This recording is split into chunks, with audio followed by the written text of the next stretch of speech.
Alright.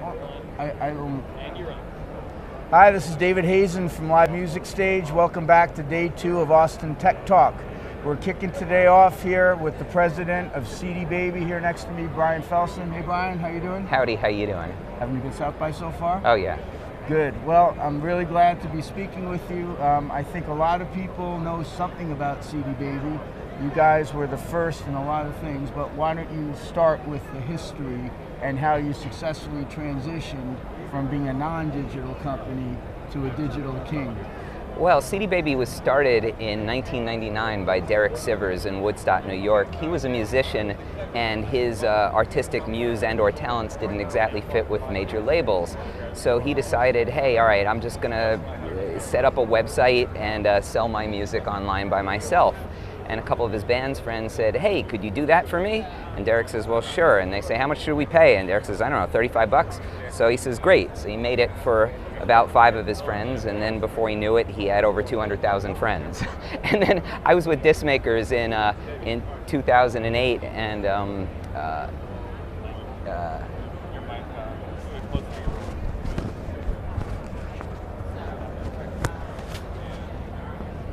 so should I... The thing about streaming is you can't say cut. So we're still going.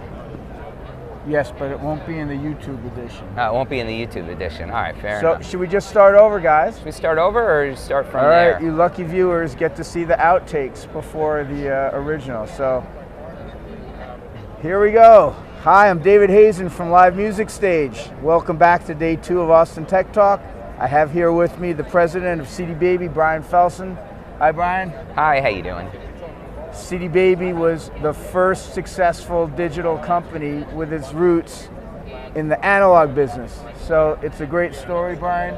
Tell us how you became a CD duplicator into the first hugely successful digital music company.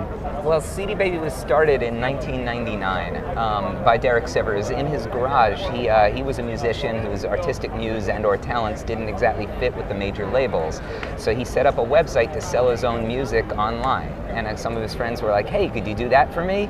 And Derek says, sure. And they said, I'll pay you 35 bucks. And Derek said, okay. So he did it for 5 of his friends, and before he knew it, he had over 200,000 friends. So I was with Discmakers. We bought the company in 2008, and you know, since then we've been expanding into all kinds of different things, digital and otherwise, and now we have over 300,000 musicians and manage almost 5 million tracks. It's quite a repertoire. What was it that made you go towards digital distribution? Digital basically started with iTunes. We were on the iTunes store at launch when they had the iPod in 2003 or 2004. And then since then we've been distributing to over 60 other retail stores all over the world. So now we're getting into not only new territories where we've never been before, and phones and other platforms, but also different countries and direct-to-fan things like our Facebook music store, and sync royalties, and getting people paid for their plays on YouTube, and all kinds of other stuff. Foreign mechanicals, registration, all kinds of other ways for artists to make money than just CDs. A lot of companies want to position themselves as friends of musicians, but you guys really were able to do it, and I think a lot of it had to do with the personal nature of blogs, because of the trust that you built when you came up with new opportunities to partner with your army of artists to mutual benefit. It seems that you had greater receptivity among your bands when you went out to them with something new. Yeah, our whole philosophy is about the independent artist and the independent musician, and that's true for all of our brands. So whether you sell no copies or 1 copy, or whether you sell 1 million copies, we don't charge you annual fees, so that way you won't have to pay every year if you have like dozens of releases. We don't, we're one of the rare internet companies that answer the phone, and we have 46 customer service people there to help you. We have free guides and blog posts on all aspects of the music business, even ones that aren't directly related to the company, like touring and promotion and other things. So we're really all about the independent musician and everything we do, and pricing, customer service, and the advice and help that we give. That's great.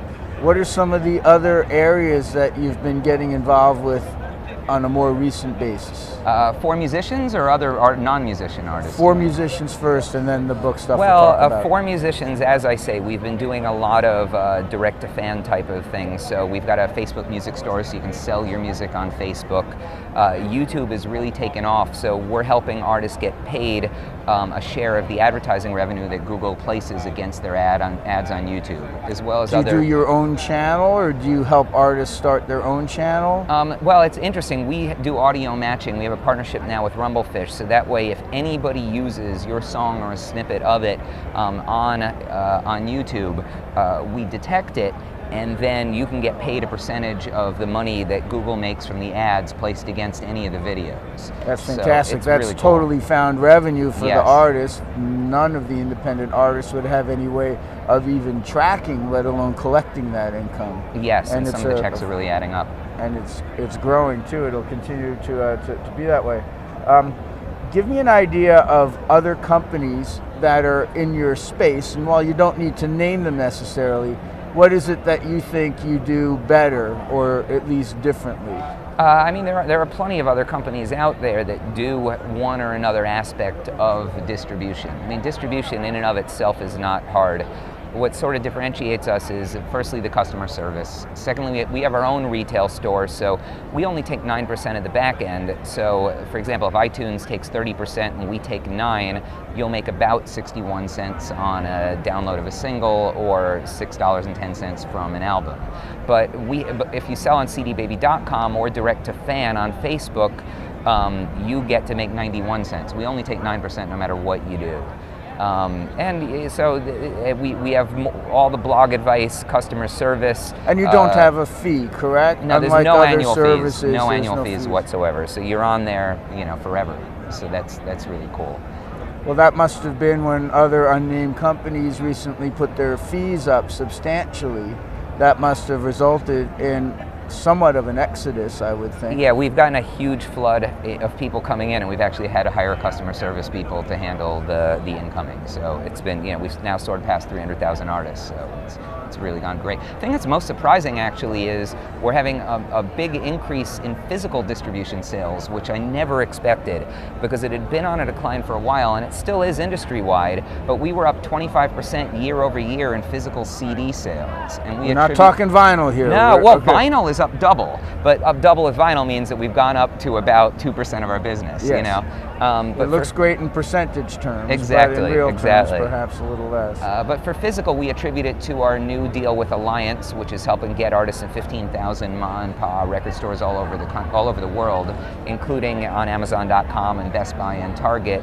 And how does that work? How can they select from your huge army of bands? How does an independent mom and pop store know what can be available? They what can be either ordered? they can get a feed of the top sellers, or they can choose and pick and choose and search through our catalog by one of our 850 genres or by recommendations. What about by market, by geography? Absolutely. Well, that's great. So a store can see what independent bands are doing well, yes. and get the CDs in the stores. But even if you're not doing well, they can have it available in their catalogs on consignment, so somebody can come in or go to their website and request it, and then we can drop ship it. So the whole catalog of about 260,000 unique titles that we have available in physical can be available at these stores as well.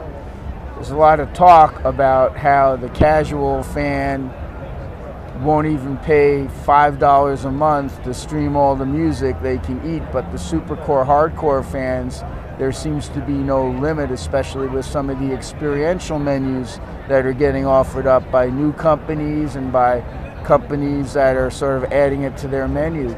I think that you have the opportunity to really provide to the bands whatever new opportunities are coming up there, because you've got the credibility base and you're the good guys.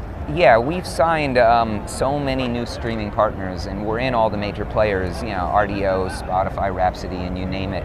But what's interesting is that we're also signing lots of deals with like cell phone providers, like, we're on Cricket and we're on mobile PCS, and we're on a lot of different markets where different demographics would be able to discover music.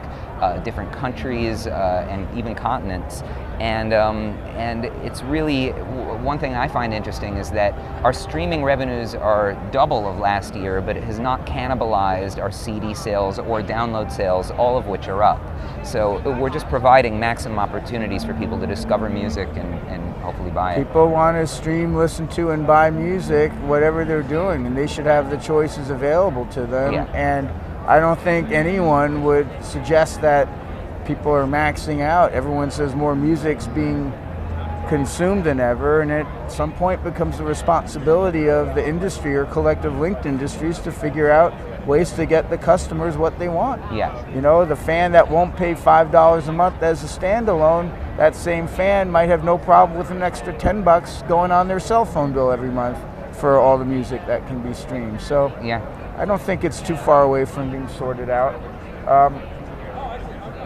What would you like to see a band do utilizing services or assets you provide that hasn't yet been done?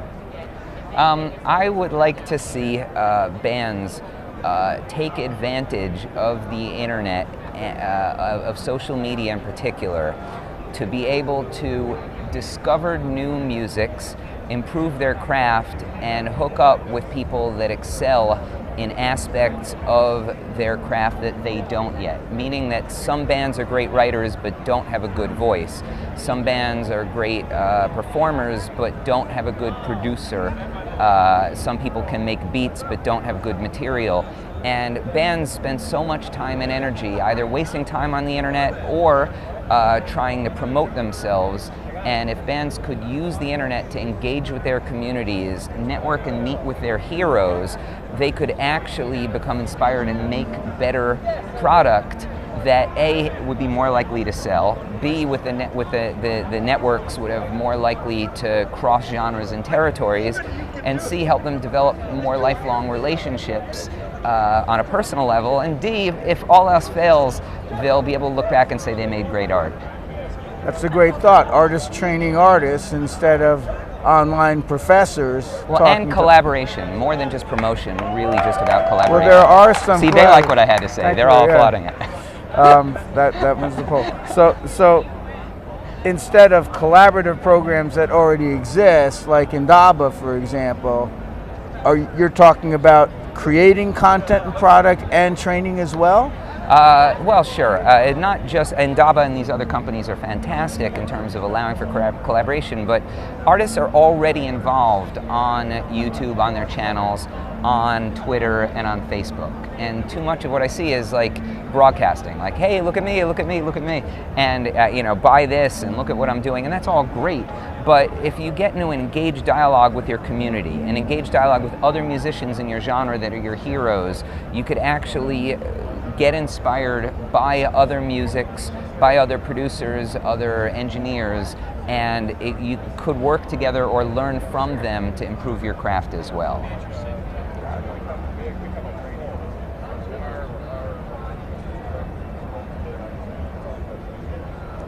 Could you please let me know what you think the single most important issue is in the music industry right now, and what role you see yourself and CD Baby playing in that?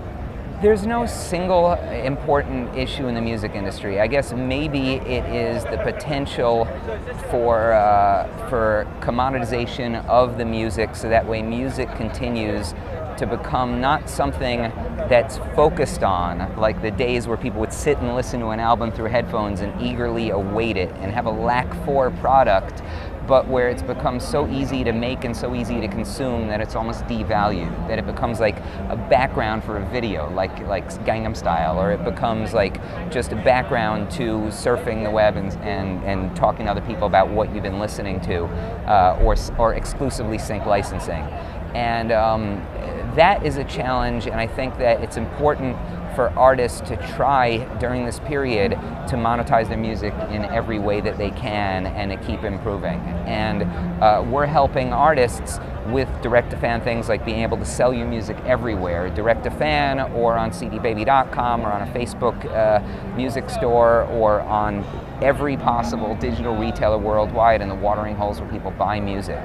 but also to be able to help them get money from their plays on YouTube, to help them get money from their overseas mechanical and performance royalties that were sitting in a black box. So our job is to make it easy for musicians to monetize their music as much as possible so they could become better and more fulfilled creators and really focus on what matters.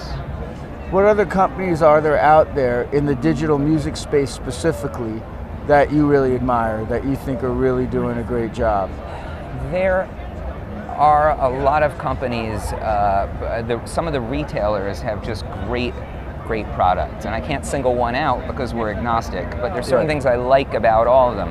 I love Apple's hardware devices, I love RDO's app, I love Rhapsody's pioneering thing with streaming. There's a lot of different models out there that do a really good job. And then there's a lot of companies like our competitors that do certain things well.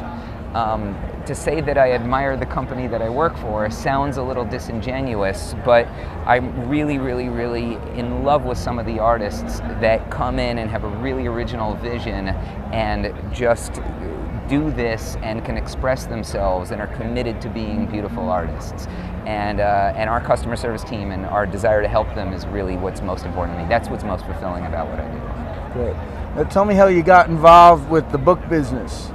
The book business was funny because a lot of our artists are authors in some way or another. A lot of our musicians either have written a book or have written instructional books and sheet music or have blogs about touring, and it was kind of like, just because we give iTunes more music than anybody else, or because we have, you know, the largest catalog, just meeting with the retailers and you see that, wow, Amazon's got this amazing device, the Kindle, or Apple has this iPad coming out, and there's these great new platforms for people to read and discover books. And we realized that we had all of the accounting mechanisms, we had all the digital delivery mechanisms in place, and there was a need for independent authors to get their books into the same watering holes where people buy and discover books, just like music, on the same stores, and have a central accounting thing and have a fair model where we don't take much of a shave.